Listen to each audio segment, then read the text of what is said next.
dari olahraga tersebut itu juga cukup bisa menghilangkan batasan formal dalam diskusi. I see, iya. Sama-sama keringetan, sama-sama capek ya. Sama-sama capek, sama-sama mungkin kalau di saya biasanya sama-sama celana pendek gitu. Kadang juga sudah ganti sendal gitu kan. Iya. Tapi tentunya tetap dengan menghargai setiap orang dengan bukan latar belakang mereka, tapi sebagai sesama manusia, sesama penghobi di situ. Wow. Ya. Mungkin kalau teman-teman lihat di startup atau tech company kita terlihat sangat santai dari tampilan. Oh, dari tampilan. Iya. Dari tampilan sangat santai, tapi otak kita kerja terus. Mikir terus. Iya. Tapi ya jangan sampai kerja tipes ya. Itu jangan. Ada satu aplikasi yang kemarin sempat ramai antara Elon Musk sama Mark Zuckerberg. Elon Musk punya Twitter, Zuck punya Threads. Nah, kemudian saya coba iseng lihat di di App Store. Iya. Data apa aja sih yang kemudian diambil sama Threads? Oh. Ada data transaksi semua. Ada maksudnya? Ada. Di deskripsi itu? Yes.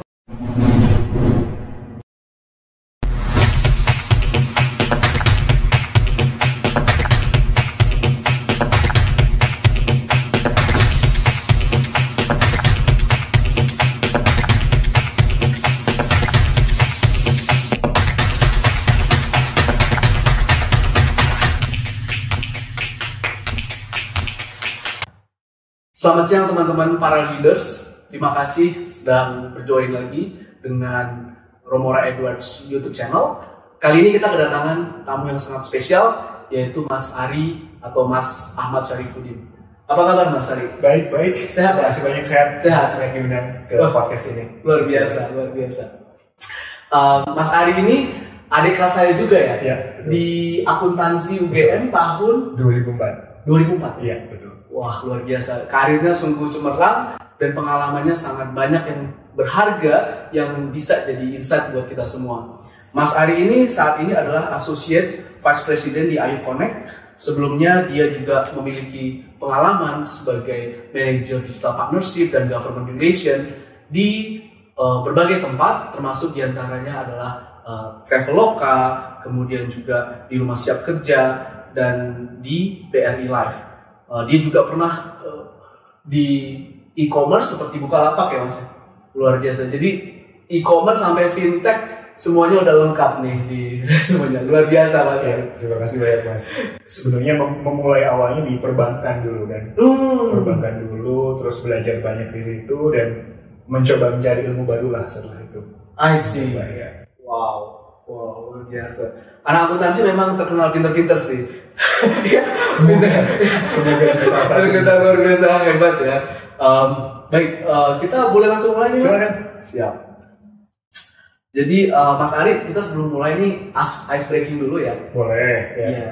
Jadi kita ingin mengenal pribadi personal Mas Ari gitu ya. Mungkin dengan pertanyaan-pertanyaan yang ini mungkin spesifik gitu ya. Apa atau apa gitu. This or that. Oke, gitu sure. ya.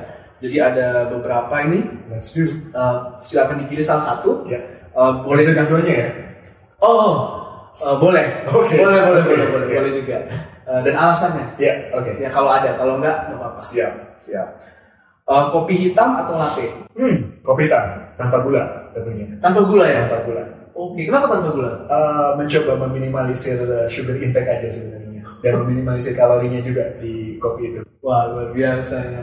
Gula itu sumber segala penyakit itu. Tergantung point of view-nya. Karena kalau misalkan kita mau misalkan olahraga untuk jangka waktu yang cukup panjang gitu kan, kita juga butuh gula di situ atau glukosa untuk mengisi glikogen otot seperti itu Mas. Oh gitu ya? Iya, betul. Luar biasa. Mas Ari ini merupakan avid runner ya. Jadi dia udah banyak sekali melakukan 10K udah. 10K sudah, half marathon sudah, full marathon juga beberapa kali juga sudah Mas. Half marathon sama full marathon bedanya? Half marathon 21,1 kilo. Iya. Kemudian kalau full marathon tuh 42,195 km. Oh, enggak genap gitu ya? Enggak. Oh, mungkin karena di luar sana bukan meter kali ya. Iya, karena dulu kalau nggak salah sejarahnya ketika pas maraton itu kan dari menyampaikan berita kemenangan itu, iya, jaraknya 42,195 km. Itu awal mulanya ceritanya. Keren banget, wah menarik banget sih Mas. Kemudian nih yang kedua, triathlon atau maraton? Menarik. Maraton, Mas. Maraton ya? Kalau ditanya kenapa, karena kebetulan sepeda saya sudah laku. Wow. Jadi maraton sekarang. Maraton ya. Jadi nggak sepeda lagi? Sementara enggak, kebetulan lagi konsen untuk latihan Chicago Marathon tahun ini. Oh, wow. Kapan itu? Tanggal 8 Oktober. Wah, keren Mas. Semoga lancar ya. Amin, terima kasih banyak. Terima kasih.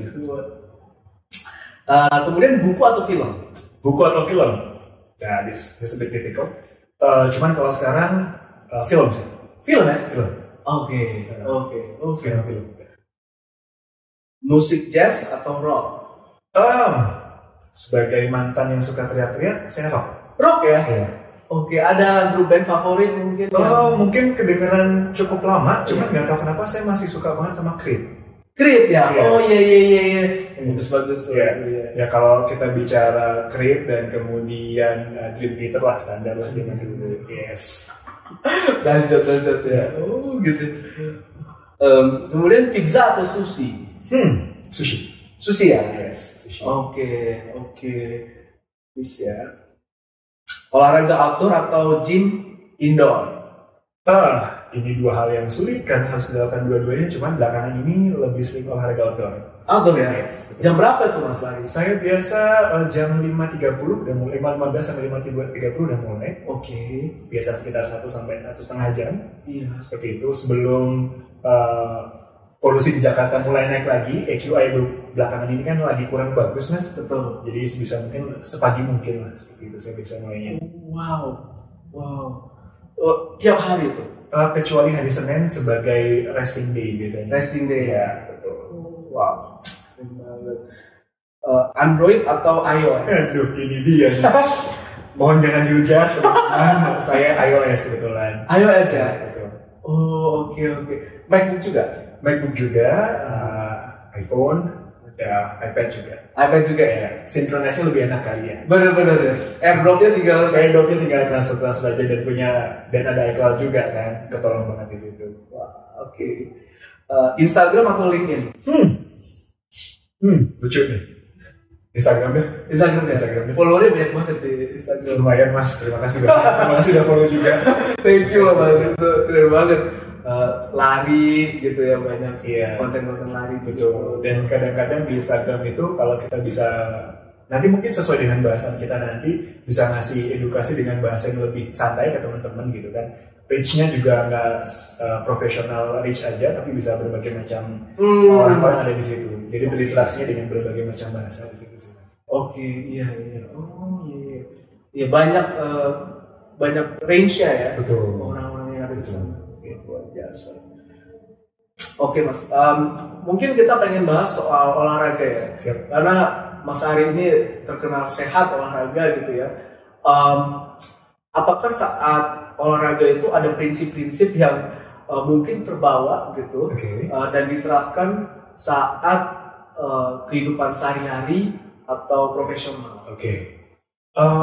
Olahraga asal katanya kalau di luar negeri kan sport gitu. Sport. Kan? Dikenal dengan sportivitas biasanya seperti itu.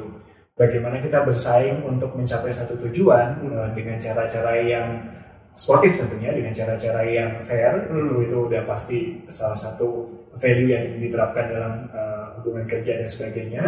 Terus kemudian yang kedua kita bicara teamwork.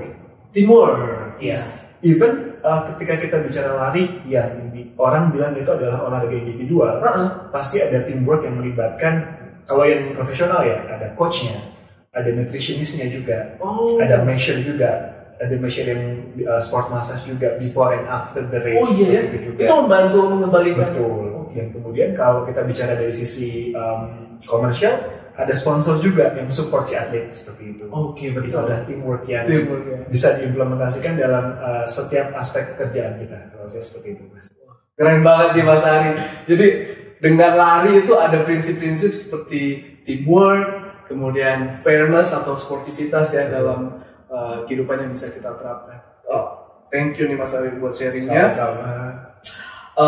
Lanjut mungkin boleh nggak cerita secara garis besar tuh Mas tentang perjalanan Mas dari bank kemudian ke pindah-pindah e-commerce, fintech.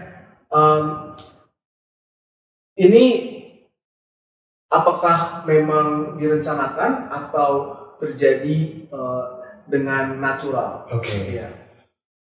Menarik karena ketika di perbankan tentunya seperti semua teman-teman juga tahu itu adalah industri yang sudah sangat matang, sudah sangat mature, dan itu industri yang cukup menjanjikan dalam jangka waktu yang panjang biasanya seperti itu dengan skema pembelajaran yang cukup luas dari berbagai macam divisi, berbagai macam industri yang berkenaan dengan perbankan, pendanaan, pembiayaan dan sebagainya.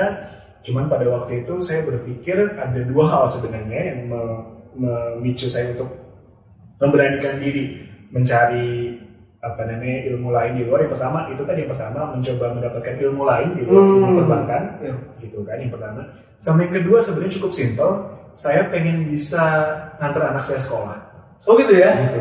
Jadi di pagi hari nganter dia sekolah dulu, kemudian baru olahraga atau ngapain. Atau misalkan saya olahraga dulu sebentar, kemudian nganter anak saya sekolah. Kalau di bank mungkin jam 7 harus sudah. Betul. Iya, gitu ya. Wah, bagus banget itu sih sebenarnya. Iya. Flexibility time itu suatu privilege, suatu keuntungan juga ya Mas. Yang untuk beberapa orang itu sangat penting karena lifestyle-nya yang sehat mungkin seperti gitu ya.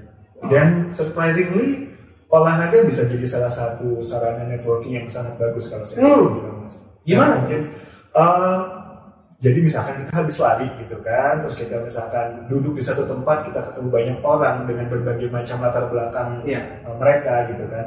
Kita akan berbicara bahasa yang sama. Kita membahas apa sih? Lari biasanya. Bahas lari? Kita akan bahas lari. Pada diskusi awalnya kita akan bahas lari. Kemudian kita akan saling mengenal, latar belakang orang ini dari industri apa, ini dari industri apa yang mereka lakukan, ketertarikan mereka apa, seperti itu. Apa yang bisa dikolaborasikan ke depannya, seperti itu. Dan dari olahraga tersebut itu juga cukup bisa menghilangkan batasan formal dalam diskusi. I see, iya. Sama-sama keringetan, sama-sama capek ya. Sama-sama capek, sama-sama mungkin kalau di saya biasanya sama-sama celana pendek gitu. Kadang juga sudah ganti sendal gitu kan. Tapi tentunya tetap dengan menghargai setiap orang dengan bukan latar belakang mereka, tapi sebagai sesama manusia, sesama penghobi di situ. Wow. Jadi saat lari itu, setelah itu biasa kan aku lihat tuh fotonya di warung kopi gitu. Ngobrol gitu ya. Foto-foto dulu, habis itu baru mungkin kelar gitu ya. Bayar dulu. Betul. Kalau gak bayar bahaya ya. Gak boleh datang lagi. Siap Mas Ari, betul. Wow, betul.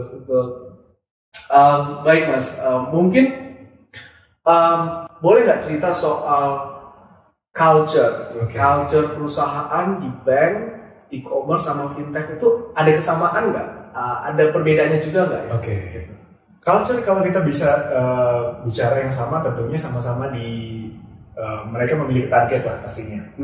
Dan bagaimana cara mencapai target? Nah itu mungkin cara yang berbeda pendekatannya dari kita bicara perbankan atau big companies, kemudian ke startups gitu kan, karena tentunya kalau perbankan mereka sudah cukup mature, sudah cukup punya, kalau dulu kita bicara di bahasa akuntansinya lah Mas ya, punya retained earnings lah. Retained earnings. Ya kan, yang kemudian bisa diinvestkan untuk another operational cost untuk tahun setelahnya, seperti itu. Positive net income lah ya? Positive net income, seperti itu. Sementara kalau kita bicara startup, kita bicara tech company, biasanya kita bicara tentang growth. Iya. Dan growth itu bukan hanya satu hal yang dicapai dalam misalkan KPI 6 bulanan atau 1 tahunan. Atau misalkan kalau di perbankan ada rencana bisnis bank 5 tahunan seperti itu.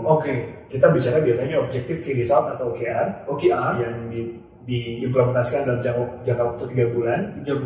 Tapi dalam penerapannya dalam 2 mingguan ada reviewnya. Cepet banget ya? Itu dia. Karena again the only change that constant ya, the change itself kan. Betul. Dan dunia berputar, bisnis berputar, berbagai macam perubahan terjadi di industri macam-macam, disrupsi juga terjadi di berbagai macam industri. Kita harus keep up dengan itu, seperti itu kan. Seperti Itu dia, OKR itu jangka panjangnya 3 bulan. 3 bulan. Time frame kita lebih pendek sih kalau kita bisa bilang. Iya, seperti itu. Mungkin kalau teman-teman lihat di startup atau tech company kita terlihat sangat santai dari tampilan. Dari tampilan. Iya. Dari tampilan sangat santai, tapi otak kita kerja terus. Betul, mikir terus. Iya. Tapi ya jangan sampai kerja tipes ya. Ini jangan. Ya, Betul, nggak boleh. Oh gitu ya. Oke, menarik banget. Satu orientasinya mungkin growth, satu lagi lebih ke sustainability ya. Tapi sekarang kan ada reorientasi juga ya beberapa startup karena fundingnya mungkin nggak sekencang dulu gitu. Profitable ya. Karena beberapa startup terlepas dari funding atau kondisi dunia belakangan ini, yang dituju tentunya ke depannya adalah profitable. Benar sih. Karena tentunya growth tanpa profit itu juga tidak akan jadi satu bisnis yang sustain kan ke depannya, Mas. Gitu. Iya. Ya teman-teman, jadi mungkin teman-teman yang ingin berkarir di bank, di fintech atau di e-commerce punya dapat sense nih, apa sih yang akan dihadapi, culture apa yang mungkin ada persamaan atau perbedaan di antara ketiganya itu. Baik Mas Ari, kita sekarang mungkin ngobrol-ngobrol soal industri. Agak serius ya? Agak serius gitu. Tadi kita udah bicara tentang pribadi, kemudian tentang beberapa prinsip dalam pekerjaan gitu. Sekarang mungkin lebih detail ke technical gitu ya Mas ya. Siap.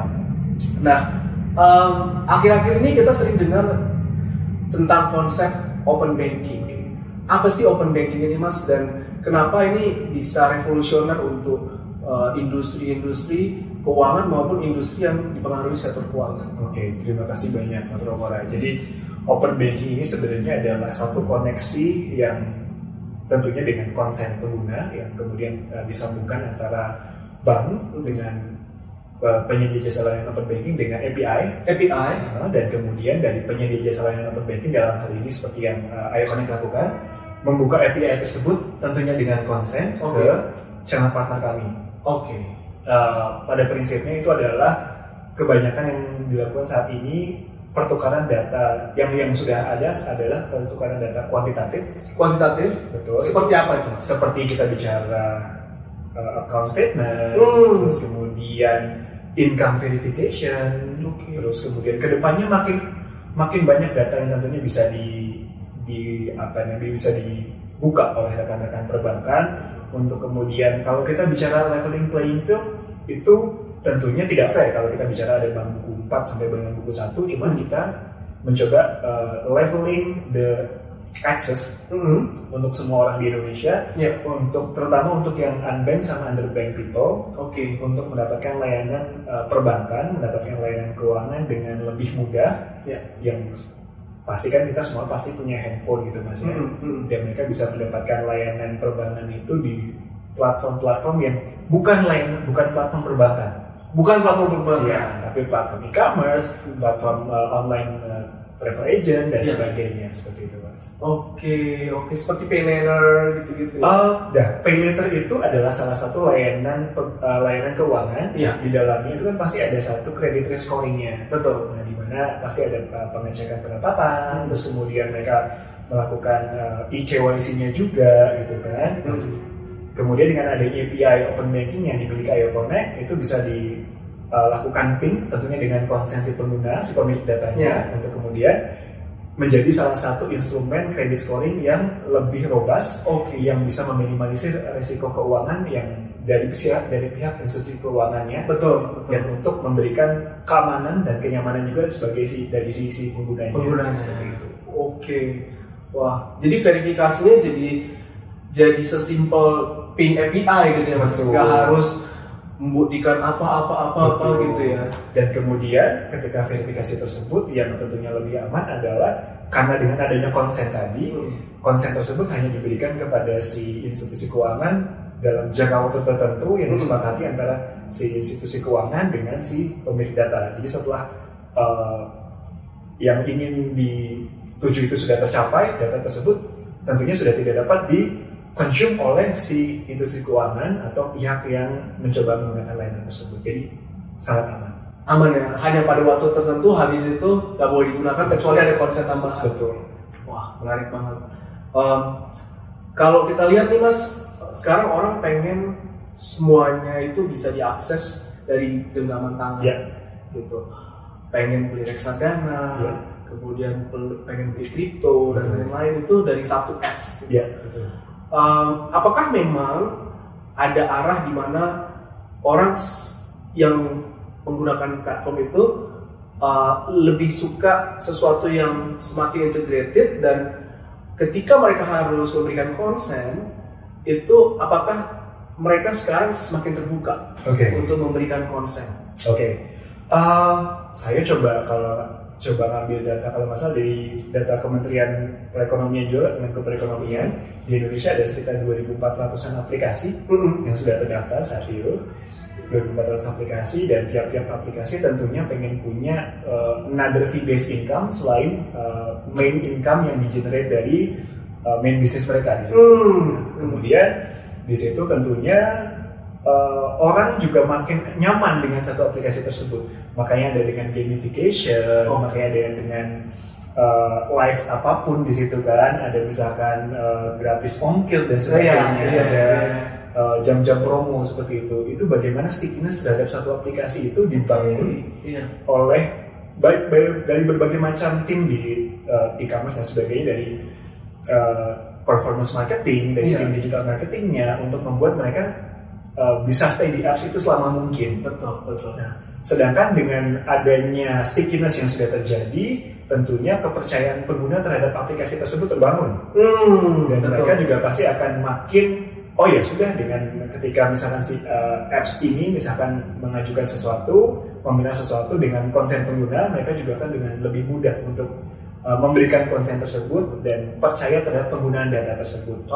Gitu sih Mas.